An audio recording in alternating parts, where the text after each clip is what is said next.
so much for clicking on this video. I'm extremely glad you did.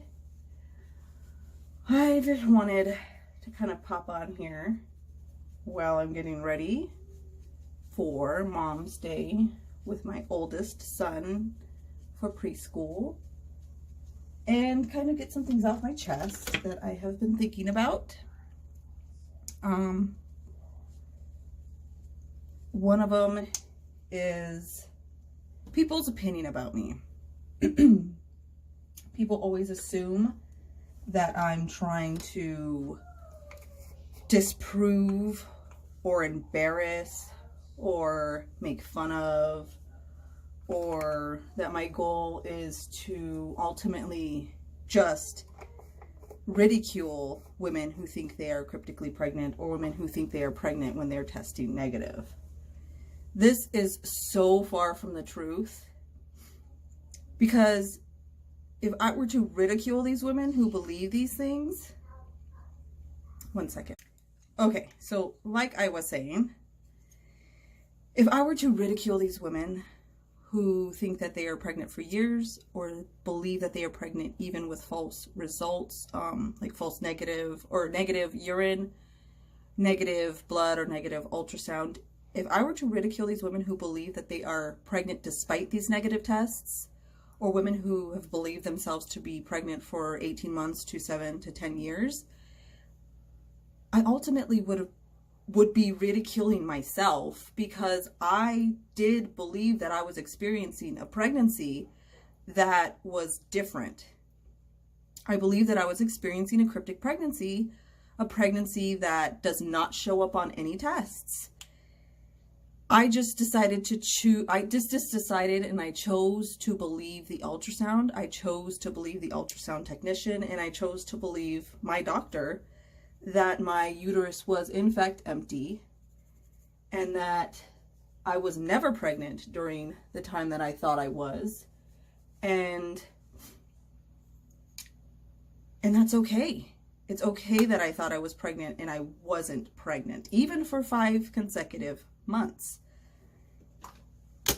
I think women tend to believe that I'm ridiculing them because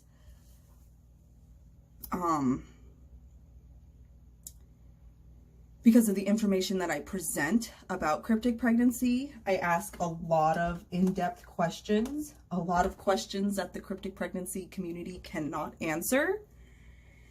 And this is very concerning to the women, and so they lash out on me. They tell me that I'm all the names in the book. I've been called pretty much everything.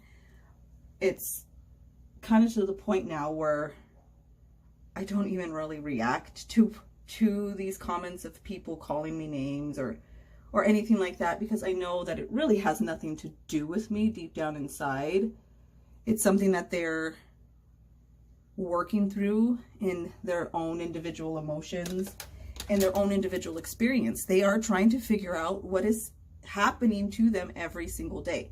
This isn't something that's like, oh, I think I'm cryptically pregnant, and they only think about it for a few hours a week or a few hours a day. They think about this almost constantly. I know this because I've been there. I've been in that state of mind. I've been in that state of consciousness. I've been in that state of confirmation. I wanted to try to confirm my pregnancy in any way, shape, or form, and that meant concentrating and thinking about it all of the time. So when these women attack me, you know, the information that I present, it challenges their belief of this kind of pregnancy occurring to them. And the more research you do, the more information you will find. However, there's all kinds of information on cryptic pregnancy. And I've even found information that links cryptic pregnancy in association with human trafficking. And this to me is very, very, very, very, very concerning, because there is talk, and I found lots of proof that the terminology cryptic pregnancy, the idea of extended gestation, really came from and was developed in Africa, in Nigeria. And so knowing this information,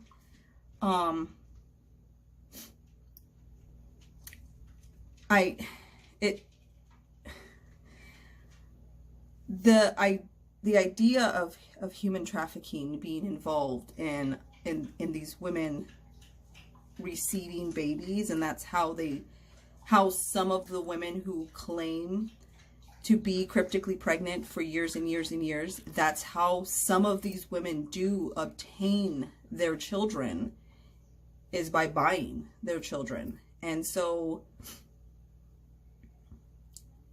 it's super concerning to me as a mother myself, who has 2 young boys and about to have a 3rd child. I would never want my children taken away from me and given to somebody else. So I doubt any mother would really want that. So to know that cryptic pregnancy does have, or human trafficking does have some influence in extended gestational cryptic pregnancy and cryptic pregnancy in general, that to me is what, last year I came across this information, but I didn't really dive very deep into it. And within the last few months, I have started to dive a little bit deeper into it. I mean, I think last year I didn't want to, because it was like, whoa, that's wow. But now I'm, the truth, I need to find the truth. And this is part of the truth. The truth is that extended gestational cryptic pregnancy and cryptic pregnancy in general is associated with human trafficking. You yourself can do the research. You can find the information there. There's lots of people that speak about it. There's lots of professionals that have come forward to warn people about this happening. And so, I'm not the only person who's talking about this. I'm not the only person who has even brought these 2 subjects together. In fact, it was me finding the information that somebody else put these together that I was like, and even started researching it to begin with. So I think I'm going to conclude this video. I know it was really rambling, kind of, what are you talking about? But the point is that I want to help. I want to help you find your truth, pregnant or not pregnant. It doesn't matter to me. I really, the whole thing of me trying to control what women believe or what women think is happening to their body, there's absolutely no way I could do that. I can't control anybody's opinion or beliefs. I can just present information. I can present and educate, and you either take my information or you throw it away. It's really up to you, because you have your own free will as a person, as a human being, as God's child. You are able to decide for yourself what information you hold on to as truth. And I just hope that, people's assumptions of me don't get in the way of them truly learning something new and figuring out what is happening to their body, if they are in fact pregnant or if they're not in fact pregnant. I really hope that the information I present helps them get to that end result of feeling comfortable and confident in the decision, whether, working with a doctor one-on-one to find answers in why you're experiencing the symptoms you're experiencing if you're not pregnant, or working one-on-one with a doctor to eventually find that medical confirmation so that you yourself can get prenatal care if you are in fact pregnant. So thank you guys so much for watching this video. I really, really, really encourage you and suggest that you research everything and all things surrounding the terminology cryptic pregnancy and extended gestation, please do your research. It really, really helps you in order to figure out and discern between truth and between lies. So again, thank you so much for watching this video. I hope you're happy. I hope you're healthy. I hope you're having a great day. Thank you. Bye.